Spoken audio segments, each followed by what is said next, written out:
रेवेन्सा ना चेंज करने वितर्क तर्क चलती आम रेवेन्सा को भंगा जावाई तो होनी से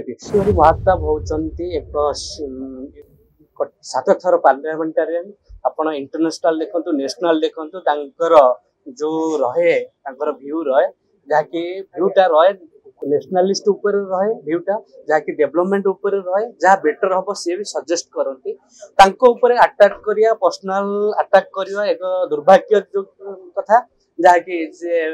bad habit of the Biju Janata party रो जहाँकि विधायक माने पर्सनल अटैक करती एटी रेवेन्सा ऊपर आसी जो आलोचना वितर्क तर्क आस समस्त भ्यू अच्छी वितर्क तर्क दे पारे समस्त कहार को तो ये मना होने इंडिविजुअल दिंतु वितर्क किंतु अटैक करिया personal attack bad for the society actually democracy actually आपण देखंतु रेवेन्सा ना चेंज करने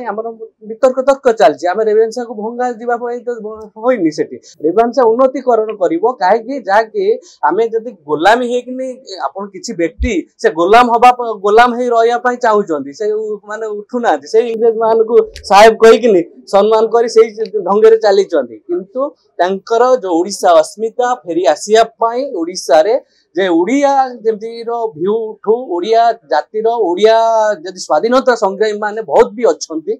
ना करा जाओ रेवेन्सा आगामी दिन में आउरी डेवलपमेंट करा जीवो हमर यूनियन मंत्री मध्य कहिसंती जे कटक सहित रेवेन्सा को जे नेशनल लेवल ले आउरी हाईलाइट करा जीवो ता सहित जे रेवेन्सा ना चेंज निहाती होबा दरकार काहे कि ना रेवेन्सा होची इंग्रेज मानक शासन रे इंग्रेज शासन बुद्धि करूतले ओडिया लैंग्वेज को से डाउन करूतले किंतु ओडिशा वासी किछि व्यक्ति से चाहूचंती तांको कोन करिया को जे गुलामी ही रहया चाहूचंती ओडिशा वासी सही भली ढंचारे चली ओडिशा अस्मिता स्वावलंबी ता ऊपर दौना ओडिशा किपरि डेवलप ता ऊपर कहूना।